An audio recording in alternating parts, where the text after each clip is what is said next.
Welcome to this presentation on NFO of IDFC Nifty 200 Momentum 30 Index Fund। तो ये NFO खुल चुकी है 19 अगस्त को और 26 अगस्त को बंद हो जाएगी। Category of this fund is index fund और ये ट्रैक करेगा निफ्टी 200 मोमेंटम 30 इंडेक्स। ये इंडेक्स है, इसको ट्रैक करेगा और इंडेक्स फंड है। लॉन्च किया गया IDFC म्यूचुअल फंड द्वारा और नाम है IDFC Nifty 200 momentum 30 index fund. तो स्टार्ट करते हैं स्टैंडर्ड डिस्क्लेमर के साथ। Fact, figure and opinion in the presentation video are based on information available in different agencies and public domain and published in good faith. Viewer in their own interest may like to cross-check and verify information from concerned source before making any financial commitment. Stock market investment are subject to market risk. Consult your financial advisor before committing any money. तो सबसे पहले समझ लेते हैं कि index fund जो mutual fund categorisation 6 अक्टूबर 2007 की है, उसमें कहाँ वो बैठती है। तो उसके लिए हम देखते हैं कि वहां पे 11 इक्विटी स्कीम है, 16 डेट स्कीम है, 6 हाइब्रिड स्कीम है और सोल्यूशन ओरिएंटेड 2 स्कीम है और अदर स्कीम 2 है। जो 2 अदर स्कीम है उनमें नंबर 1 है फंड ऑफ फंड, नंबर 2 है index oblique ETF fund. ETF is exchange traded fund. तो ये इंडेक्स फंड है। उसके बाद जो है किस तरह से आपका और आपका पीयर ग्रुप जो म्यूचुअल फंड इन्वेस्टर है वो कहाँ पे यहाँ पे किस पर्टिकुलर कैटेगरी में कितना इन्वेस्टमेंट करते हैं। तो जो कैटेगरी है अदर स्कीम वाली, उसमें टोटल जो निवेश है एज ऑफ जुलाई, तो ये 5,41,000 करोड़ है, जबकि इक्विटी में 13 लाख करोड़ है। इस तरीके से जो है ये जानकारी इसको यहाँ पे आपको मिलेगी कि इंडेक्स फंड में काफी पैसा रहता है। जबकि इंडेक्स फंड है क्या? Minimum investment in securities of an open ended particular index which is being replicated और ट्रैक्ड 95% टोटल असेट्स। तो हर समय उसमें 95% जो है असेट जो है इंडेक्स में के इन्वेस्टमेंट रहेंगे और 5% जो है लिक्विडिटी के लिए रहेगा। ओपन एंडेड स्कीम है, रिप्लिकेटिंग ट्रैकिंग पर्टिकुलर इंडेक्स, ये इसका है। और इंडेक्स फंड के बारे में क्या मिथ है, थोड़ा जानकारी ये कर लेते हैं। एक तो बात ये है कि index fund are completely passive. तो एक्चुअल में जो देखा जाए तो इंडेक्स फंड पैसिव होते नहीं, उनमें तो बहुत ज्यादा एक्टिवली मैनेज करना पड़ता है to mirror the composition of index. उसके अलावा जो है ये दूसरा है कि one need demat account to invest in index fund. Demat account के इंडेक्स फंड के लिए कोई जरूरत नहीं है, ETF के लिए जरूरत होती है, इंडेक्स फंड के लिए जरूरत नहीं है। और all index fund tracking the same index will have same return, ऐसा भी नहीं है क्योंकि ट्रैकिंग अलग अलग होती है। Index fund and risk free investment, ये तो कोई सवाल ही नहीं है। जैसे इंडेक्स घटती बढ़ती है उसी तरह से उसमें जो इन्वेस्टमेंट होगा वो भी घटता बढ़ता रहेगा, उसी प्रकार की रिस्क उसमें हो जाएगी फंड में आपके जो निवेश करेंगे। Index fund are taxed as equity funds. अगर आप इक्विटी इंडेक्स को फॉलो कर रहे हैं तो इक्विटी इंडेक्स जैसा उसका रिटर्न होगा। और अगर वो फॉरेन की इंडेक्स है और तो इक्विटी बेस्ड भी होने से वो इक्विटी जैसा नहीं होगा, या किसी डेट इंडेक्स को फॉलो कर रहे हैं तो वो फिर ऑब्वियसली इक्विटी जैसा टैक्सेशन उसका नहीं होगा। तो ये कुछ भ्रम है जिनके बारे में थोड़ा हम चर्चा किए यहाँ पे। उसके अलावा IDFC फंड के बारे में जानते हैं। 1,16,000 करोड़ का इसका AUM है, तो ज्यादा से कम भी नहीं है और बहुत ज्यादा बड़ा भी नहीं है। 37 लाख करोड़ में से 1,16,000 करोड़ ये है 143, तो ठीक ठाक है। अभी जो फंड लॉन्च किया वो उसका फंड मैनेजर है निमेश सेठ। निमेश सेठ ने ये 2021 और नवंबर 2021 से कुछ फंड जो मैनेज कर रहे हैं उनके नाम है Nifty 50 arbitrage index, CRISIL equity saving index और S&P, ये इधर IDFC arbitrage fund, IDFC equity saving fund, IDFC S&P Sensex ETF और IDFC Nifty 50 ETF and then IDFC Nifty 50 index fund. तो इस तरह का है। और उनका परफॉर्मेंस के बारे में, स्कीम रिटर्न बेंचमार्क के बारे में यहाँ पे जानकारी दिया हुआ है। फंड हाउस के बारे में जानकारी ये है कि जो टोटल 47 स्कीम है इस फंड की, IDFC म्यूचुअल फंड की, उनमें से 2 5 स्टार रेटेड है, 5 जो है 4 स्टार रेटेड है, 10 3 स्टार रेटेड है और 10 2 स्टार रेटेड है, 1 स्टार रेटेड कोई भी नहीं है और 20 जो है अनरेटेड है। अभी जान लीजिए कि जो इंडेक्स जिसको ट्रैक करना चाह रहे हैं वो है निफ्टी 200 मोमेंटम 30 इंडेक्स। तो ये क्या है, एक index constructed to track performance of 30 high momentum stock which are part of Nifty 200। तो पहला रिक्वायरमेंट तो है कि वो निफ्टी 200 का पार्ट होना चाहिए स्टॉक, और उसमें से 30 स्टॉक चुने जाएंगे बेस्ड ऑन परफॉर्मेंस और हाई मोमेंटम वाले 30 स्टॉक चुने जाएंगे जो इसका पार्ट होंगे, और उनकी जो परफॉर्मेंस होगी उसके हिसाब से ये इंडेक्स की परफॉर्मेंस होगी। ये this was intended to gain exposure to 30 high momentum large cap and mid cap stock maintain by NSE indices limited subsidiary of NSE. Base value 1 April 2005 का 1030 की, और इंडेक्स रिव्यूड रीबैलेंस और semi annual basis में 6 महीने में जून और दिसंबर में हर साल जो है इसका रीबैलेंसिंग होता है। ये इसका एम क्या है, to track performance of top 30 companies within Nifty 200 index selected based on their higher normalize momentum score. उसके बाद जो है normalize momentum score for each company determined based on 6 month and 12 month price return adjusted for daily price volatility.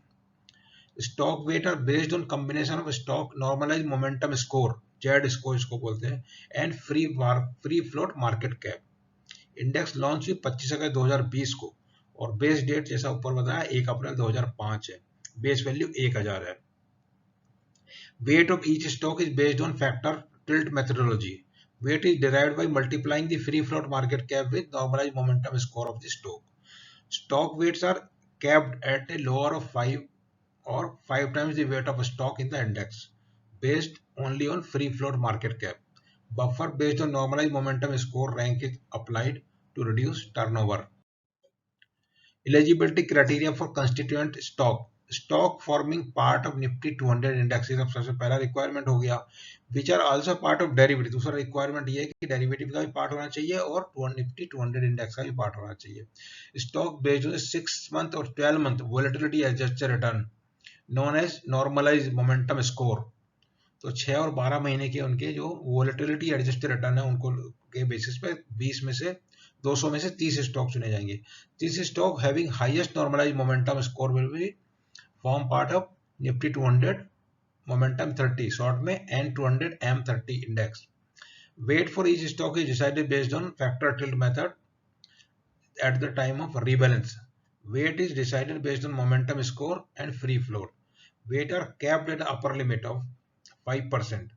Index rebalancing जून और दिसंबर, और ये इसमें अभी डिटेल दिया हुआ है किस तरह का है इंडेक्स इंडाइसेस। रीजन क्या है, जो फंड हाउस का कहना है कि क्यों आपको इसमें निवेश करना चाहिए, इसकी परफॉर्मेंस अच्छी है और सिक्योरिटी को खरीदेंगे कब, जब उसका भाव बढ़ने वाला हो और जब गिरने वाला हो तो बेच देंगे, ऐसा मानना है इनका। असलियत में क्या होता है आपको परफॉर्मेंस से दिखेगा और हम इसमें चर्चा भी करेंगे। Risk adjusted return, highest risk adjusted return versus broader indices, ऐसा इनका कहना है। दूसरा, व्हाट इज मोमेंटम इन्वेस्टिंग, इसमें ये इंडाइसेस की टाइप है, broad based, sectoral, enhanced. Broad based index जो है उसमें जैसे निफ्टी 50 है तो उसमें 50 स्टॉक है, उनका weight in proportional to market cap होता है। और सेक्टोरल इंडेक्स है उसमें financial service index is design to based reflect the behaviour of performance of Indian financial market. और जो एनहेंस्ड जो है ये इक्वल वेट इंडेक्स है या फिर दूसरी factor based index like momentum, low volatility index, कुछ और अलग से इंडेक्स जो अभी भी बाद में कुछ दिनों पहले ही बनाई गई है। बेसिक प्रमाइस क्या है, to buy security that are rising and sell them when they appear to have peaked. ये कॉमन सेंस है, बट यहाँ पे उसी को एक दूसरे तरीके से पेश किया जा रहा है। Aim to capitalize on continuance of existing trend in the market, rule based to decide entry exit point of securities. उसके अलावा जो स्टॉक सिलेक्शन किस तरह से प्रोसेस क्या होगी, स्टॉक्स यूनिवर्स 200 निफ्टी 200 का होगा। Eligibility criteria, available derivative segment, minimum listing history 1 year. उसके बाद 30 stock selection, normalize momentum score, ये सब बताया होगा, इंडेक्स के लिए चाहिए। Weightage, free float market cap multiplied by momentum score, जैसे इंडेक्स में आएगा वैसे इस फंड में आएगा। उसके बाद आते हैं परफॉर्मेंस। रीजन क्या है, performance out performed Nifty 100 and Nifty 200 8 out of 10 calendar years 10 साल का जो बैक टेस्टिंग किया उसमें 10 साल में 8 साल में इसने आउट परफॉर्म किया, ऐसा कहना है बैक टेस्टिंग रिजल्ट का, जो रिजल्ट बताता है। Strategy package into one discipline index fund, और रिस्क एडजस्टेड रिटर्न ज़्यादा हैं जो ब्रॉड इंडाइसेस हैं।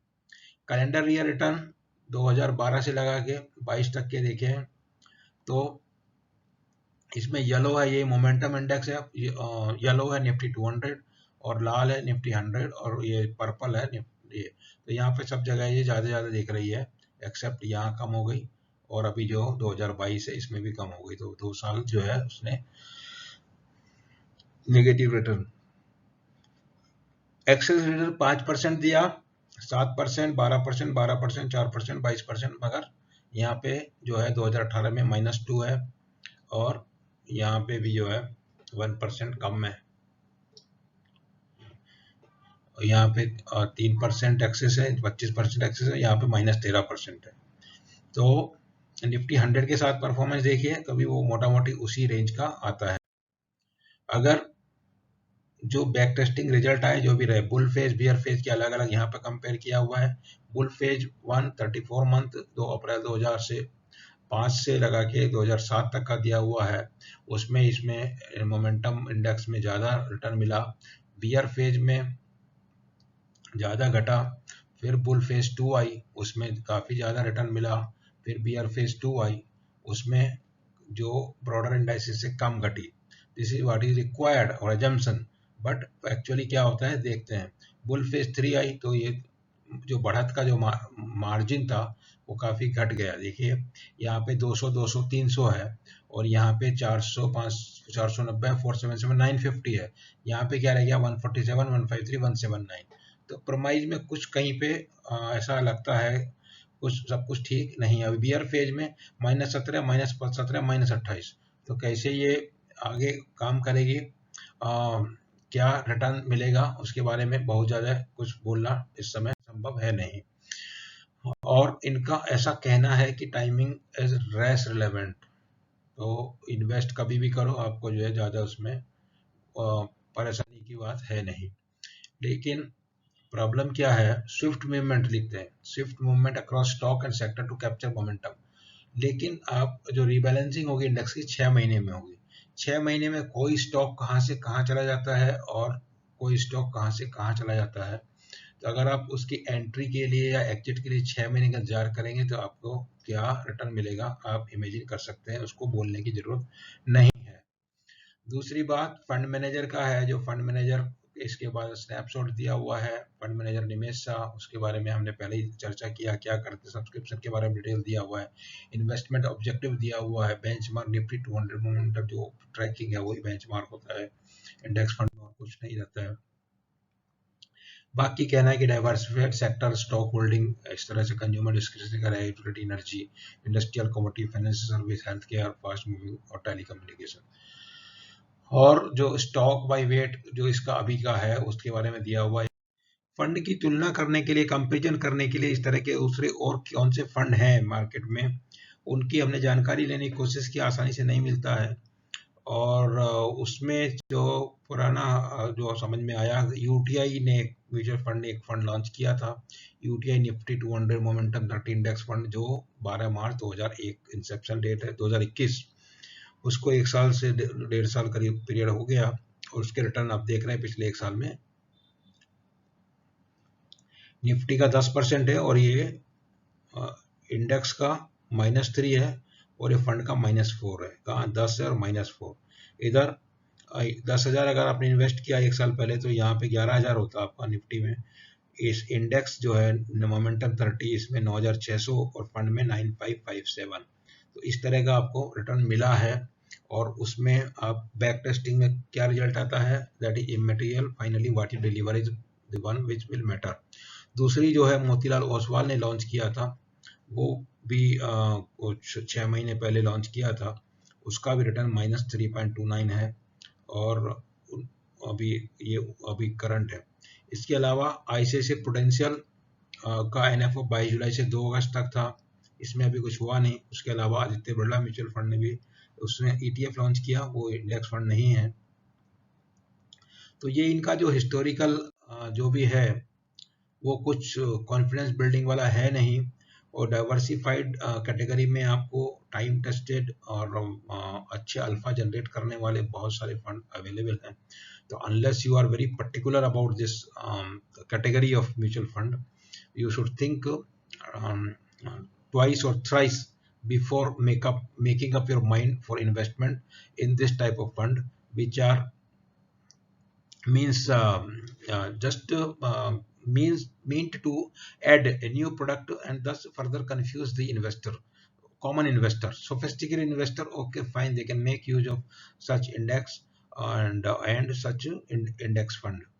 तो अगर वीडियो में दिया हुआ जानकारी से आप जो है एक आसानी से अपना डिसीजन ले सकते हैं कि आपको इस एनएफओ में निवेश करना है या नहीं करना है, क्योंकि ये जरूरी इसलिए है कि कोरा में अभी भी आज की तारीख में भी बहुत सारे जो निवेशक हैं नए हैं वो पूछते हैं कि हम एनएफओ में निवेश करें या म्यूचुअल फंड में जो इन्वेस्टमेंट करना है एनएफओ में के द्वारा करें या फिर ऑनगोइंग फंड में करें, क्योंकि बहुत सारे लोगों के दिमाग में वही छपा हुआ है कि 10 रुपए का 10 रुपए में मिलेगा एनएफओ में, और बाकी जो दूसरे में जो है, जैसे फॉर एग्जांपल जो सबसे एक बेस्ट पर one of the best performing fund है निप्पन इंडिया ग्रोथ फंड, उसका जो एनएवी है वो करीब 2200 के करीब है। तो अगर वहां पे आपको किसी भी आम निवेशक को लगता है 2200 का एनएवी हम खरीदें क्या फायदा होगा, ये 10 का 10 में मिल रहा है, तो उस तरह का सोच ना रखें, और जो भी आप पैसा लगा रहे हैं उसको उसी हिसाब से वो ग्रो करेगा। वो ग्रोथ जो है परसेंटेज में होगी, तो वो 2000 रुपए के ऊपर हो, 1000 रुपए के ऊपर हो, 500 रुपए के ऊपर हो या 50 रुपए के हो, तो वो परसेंटेज में जैसे मार्केट में रिटर्न आएगा उसी तरीके से वो ग्रो करेगा। तो उम्मीद है वीडियो में दिया हुआ जानकारी आपको एक बेहतर डिसीजन लेने में काम आएगा। यदि आपको वीडियो में दिया हुआ जानकारी अच्छा लगा तो आप वीडियो को यूट्यूब में लाइक कीजिए और चैनल को सब्सक्राइब कीजिए, जिससे जल्दी जल्दी आपको नए से नए वीडियो मिल जाए। Thank you very much.